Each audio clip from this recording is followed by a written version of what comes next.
Hey y'all, Joefer here, the Cranky Old Gay Guy. Greetings to you from hell. That's right, I am in Portland, Oregon.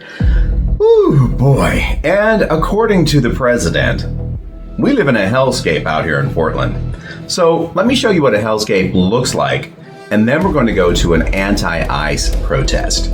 Here we go.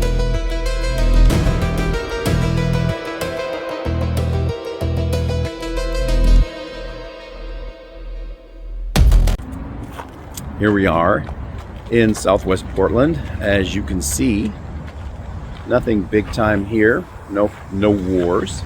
However, we are a few blocks away from the ICE facility, which has a major demonstration happening as we speak. The road was all blocked off by protesters, so you couldn't actually drive by the building. And from Macadam Avenue, it looks like ICE has put plywood all over the window portions of its building on the lower level to avoid whatever the instigators may be up to. Now, right here I'm at a park which is surrounded by high-rise apartments, office buildings, medical buildings, trees, more apartments. See this round one up there? I used to know someone that bought, well, sorry, not that one, that one. They bought a unit. It was $550,000 for a one-bedroom apartment. And this was right after it was built. He bought it before the building was even had usage of people yet. The city hadn't approved occupancy, but that's what it cost 20 years ago. Imagine what it's worth now. Okay, we're going to continue our little walk. We are walking towards the protest, by the way. You can't hear it. All you can hear right now is traffic because there's a major freeway, Interstate 5, approximately 2 blocks that direction. And this is a slope down from the freeway. On the other side of these buildings, a block or two, you'll find the river, which is the Willamette River. And this is, it looks like a dog park. Well, I say that because I see a dog, but it's just a green space, something that was designed into the neighborhood when they rises that cost a fortune. So if your one-bedroom apartment is $500,000, imagine what your taxes on that are. Yeah, property taxes are incredibly high in Portland, so I would not want to be the one forking over that much money for a $500,000 one-bedroom apartment. So as I told you earlier, yesterday's video, that Portland isn't a war zone. And this is just part of what it looks like. And this is a really upscale area of town. You would think that if there was a war going on, this is where protesters would want to do it, or instigators, because this is going to get the most publicity. Downtown's not that either. And again, I didn't shoot video in those places because there are so many of them online right now shouting out to the country that, hey, there's no war going on here. It's not a burnt out hellscape like the president says it is. But that could all change this evening because today is when he authorized troops to come in, National Guard, and by any means necessary to protect government buildings, ICE agents, and disperse crowds if necessary, which means rubber bullets, tear gas, water cannons, or real bullets. Who's to say? So I'm going to go ahead and turn it off right now and turn it back on when I get closer to the action. We are approaching the protest site. I'm going to show you up here. There's 1, 2, 3, 4, 5, 8 to a dozen bicycle cops, and they are wearing, well, it looks like some of them have helmets on that cover the bottom portion of their face. I don't know. Yeah, they're right there. Well, as you can see, there's not a lot of rioting going on. There's not a lot of things burning. It certainly doesn't look like a hellscape. In fact, it looks like an overpriced inner city neighborhood. That's right. Big bucks spent in this area. Why ICE put its facility here, I don't know.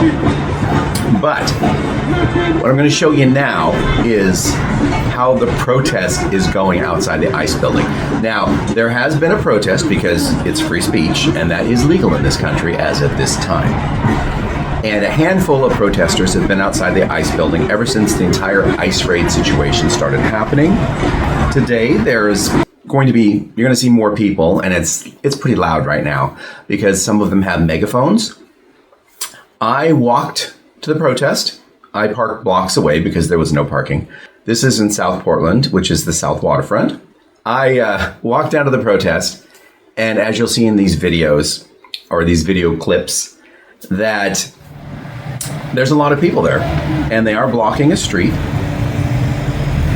Now, that is not the only way in or out of the South Waterfront District, so they're not really delaying anything more than a minute or two. I mean, it took me less than a minute to get to the next entrance to that neighborhood, so I'm not going to fault them for that. Again, free speech, and it was a Sunday evening, so traffic was minimal.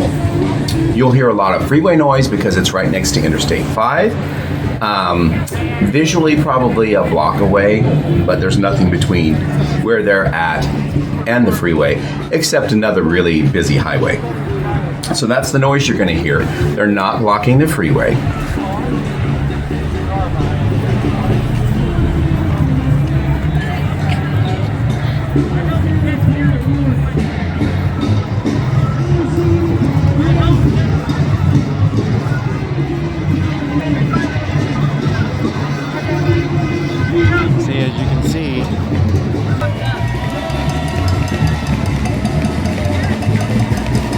You'll also notice that in one of my videos, you will see a ICE agent on the top of the building, and he has a military weapon.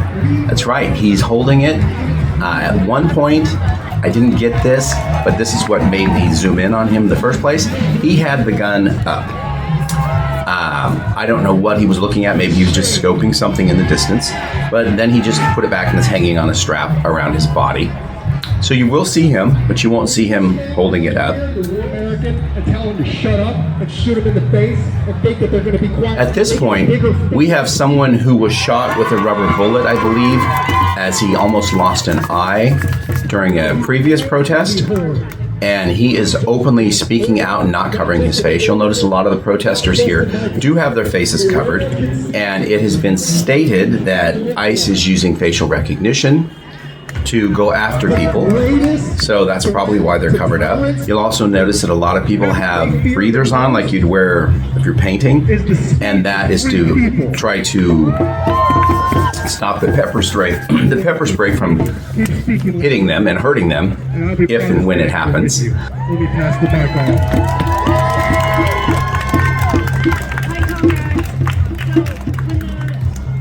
And you'll notice also that this other protester, and she does have her face covered from here down, so it's kind of hard for her to hear. We can't hear her when she's on the mic until people yell at her to, hold it closer. And she's explaining to the crowd why you should not lock arms to keep the ICE agents away. Because what happens, and she said this has happened at every protest, right around dusk, if you have locked arms, they throw a tear gas canister in front of you and one behind you, and then you're all stuck. And you can't get away from it. So she's telling everyone not to do that. She's also, telling everyone to stay peaceful, don't push, don't shove, don't throw things. You can speak your mind, but don't give them any reason to attack.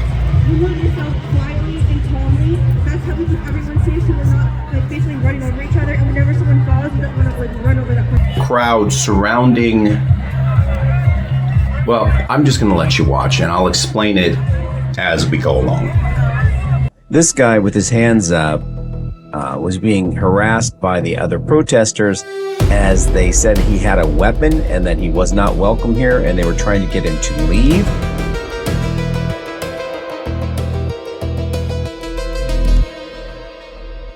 Now you'll notice in this video, there's a guy all in black, sunglasses, cap, face wrapped in black, dressed in black. He's got some kind of a vest on. I don't think it's bulletproof. I think it's just some kind of a tactical thing. And he's got his hands up. I went over here to see what was going on.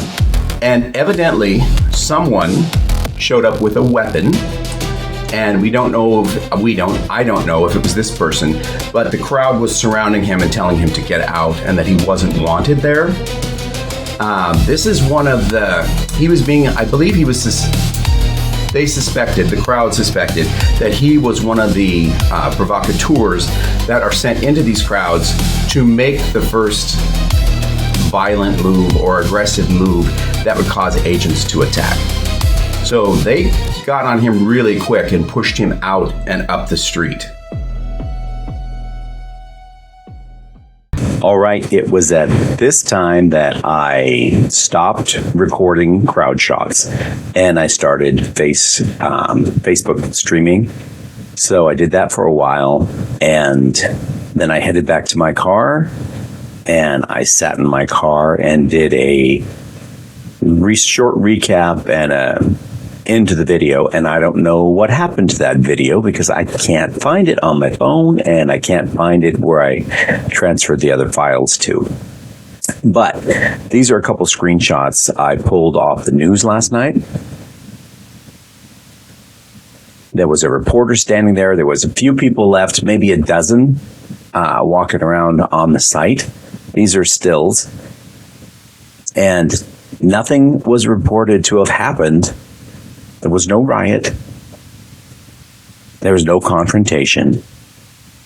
It was just people protesting. And that was it. So, as you can see, Portland is hell. Stay cranky, my friends. Stay cranky.